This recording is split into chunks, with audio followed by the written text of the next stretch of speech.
Just want to do a real quick video on this guy. This is a NYKO dual charging stand for a, this happened to be with a Xbox Series S, but it's Xbox controllers. We started having trouble with it. Both the lights would flash red really fast, indicating the battery was faulty.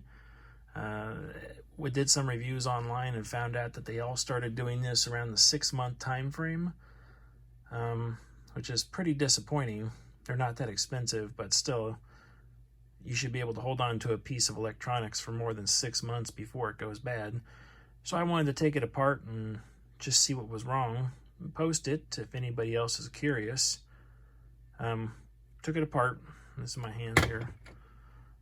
These back LED bars came off really easy. They just lift out.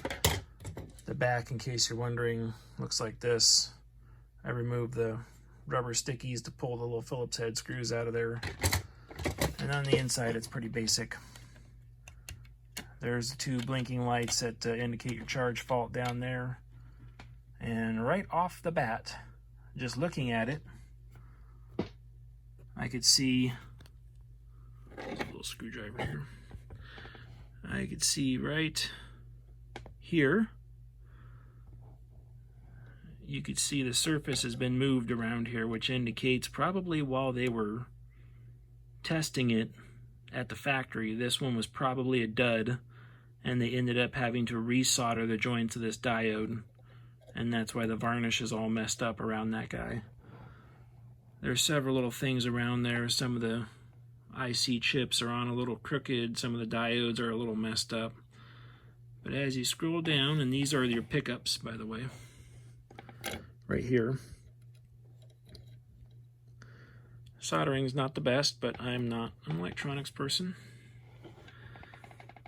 But as I got down here, it's like, whoops, this might be the problem.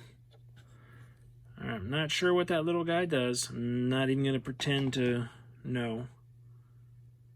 But I do know from troubleshooting lots of electrical equipment that that is not good. So I undid the screws that go down the center. Let's see, I had 1, 2, 3, 4, 5 screws that went down the center there. Sorry, focus. And took it out. Just lifts out like this. And there's the back side. That top one looks good, and then back here it's like, whoops. There's your burn spot right there. So this entire board went out because of that little guy labeled U2, whatever that is.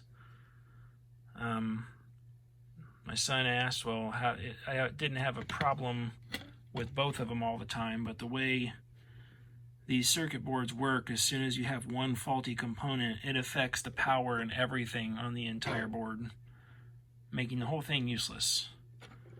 And since I don't have the finite soldering skills to remove that or the component to replace it, this whole thing is just going in the trash.